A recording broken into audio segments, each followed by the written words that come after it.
It's been a minute, unless of course you've been following me over on Twitter in regards to the Israel-Palestine conflict, so we might as well check in with some of God's chosen warriors, and well, we have some of our good elected representatives. We got Eye Patch McCain over here opining from back on the 30th. There was a plane of brave Israeli soldiers quickly fleeing the area in order to hold up in Dagestan, which is a majority Muslim region in Russia. I have no idea what the hell they think that they'd be finding up there. Probably new places to steal.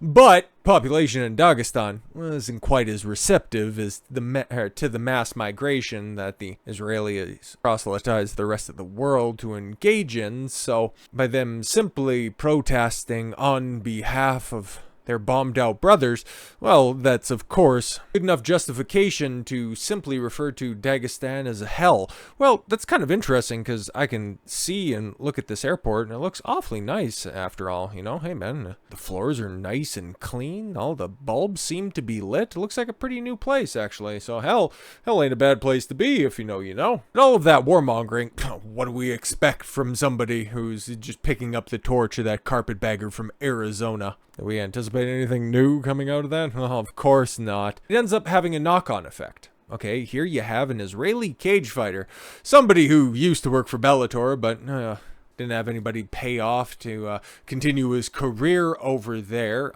Besides that, unlike his brethren who decided to flee the chosen land, he would return to the chosen land in order to pick a fight with people that have absolutely nothing to do with this. Israeli cage fighter writes the names of Muslim UFC stars on an artillery shell destined to be used in the war on Hamas.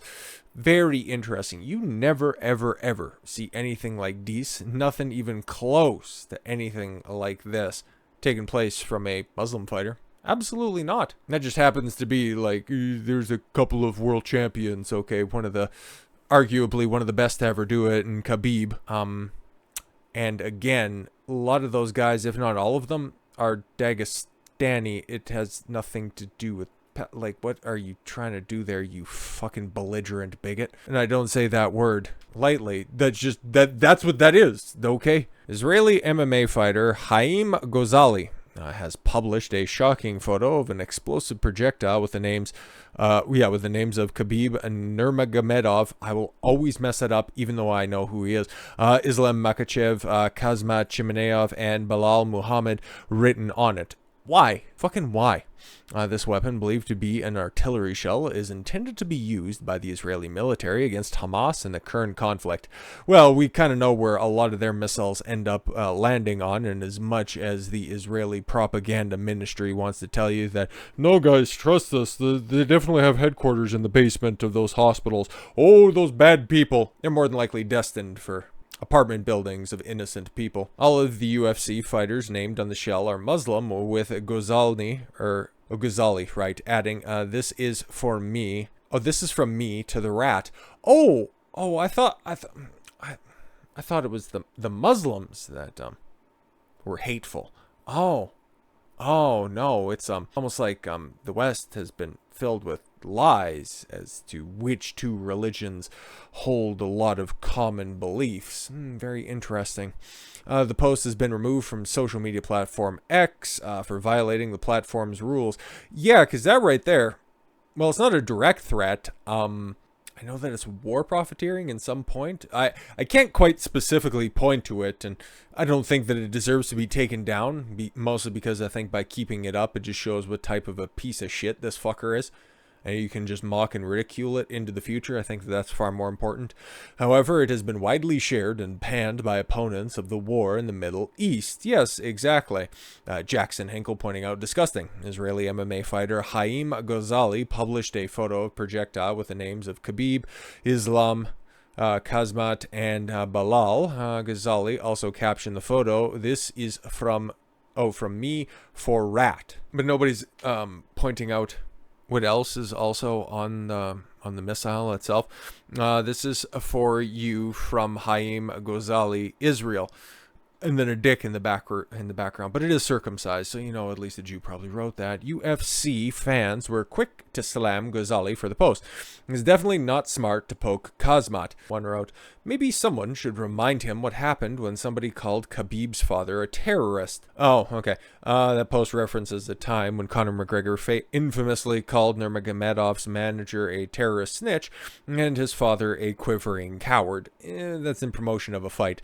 A little scummy, but then at the same time, there was a way for Khabib to exact revenge, like it shows right there. Nurmagomedov would go on to dominate McGregor at UFC 299, or 229, sorry. We haven't got to 299 yet, with a massive overhand right in the second round before submitting him in the fourth. You made him pay for that one, and then ended up jumping off the cage after the victory and going after Dylan Danis. It's just so funny how all of these stories seem to circle back around.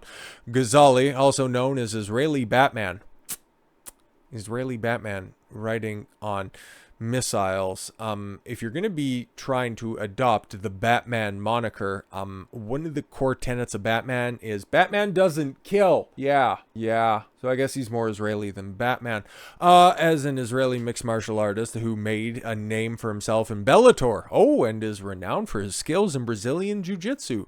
Born in 1973, he holds a 5th degree black belt in Jiu-Jitsu he earned under famous fighter Renzo Gracie.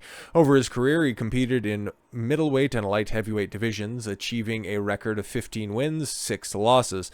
Gozali also previously served as Israel border police. Oh, okay, cool. So he was kind of in charge in making sure nobody escapes the Gazan concentration camps. Fantastic.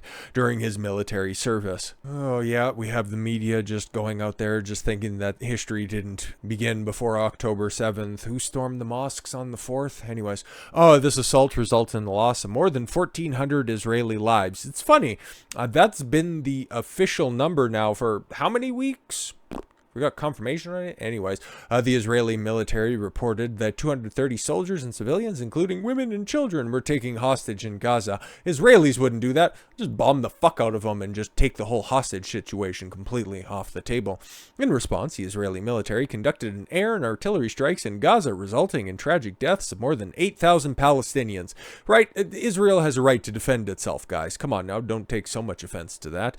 According to a Hamas-run health ministry in the strip. It was down there on the strip. They're just totaling up the dead bodies. Part of the conflict, Israel has imposed restrictions, including cutting off electricity, water, sabotaging humanitarian aid, or even just playing dress up in order to hop on some of those trucks to surprise the people that were just trying to get the aid, the food, the water, any support for the people. But no, it's totally fine. God's chosen people and all that.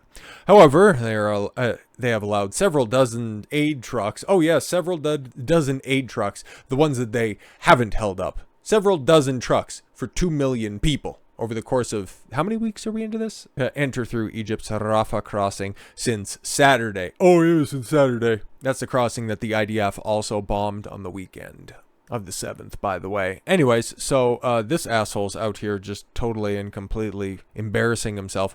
Chimaev. Okay, Khamzat. I'm not the strongest man in Israel, but I dare you to come and try to break me any day. No. We know better than to hop into your traps. I know you have a contract with UFC, and I couldn't care less, so I challenge you to a bare-knuckle fight. Come fight me, bro? Like, this is as pathetic as Ron DeSantis trying to call out, Donald Trump by, hey, my campaign's putting out golf balls. Why do you keep talking about men's feet? You're almost approaching that level of cringe. Waiting for you if you dare, and then tagging everybody who's far more famous than him. I'm surprised I'm not tagged in that. This guy's a fucking joke. Gozali has been recently involved in a war of words with Chechen-born. Okay, UFC star Khamzat Chimaev.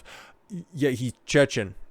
Okay. Whose name was included in the list of Israel fighters he put on the bomb intended for Hamas. Since deleted Instagram post, Chimaev wrote, you are guests of Palestine. Respect them for giving you asylum. One day they will expel you from Palestine. Inshallah.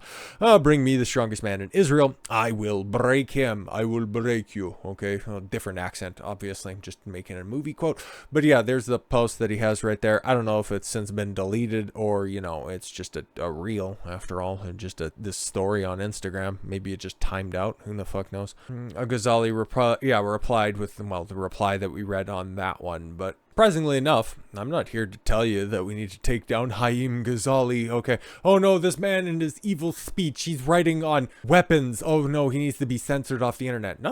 I want all of these pictures. I want all of these posts to stay up right there, just so we know who are the bad actors, who are the revisionist historians when this is all said and done, and who are the fucking clowns cheering on genocides. Gozali, genocide. Yeah, no. All seems to check out now, doesn't it? So with all that said, thank you all very much for the gift of your time. I've been Don Consuelo. I want you to follow your gut and get after it. Take care, everyone.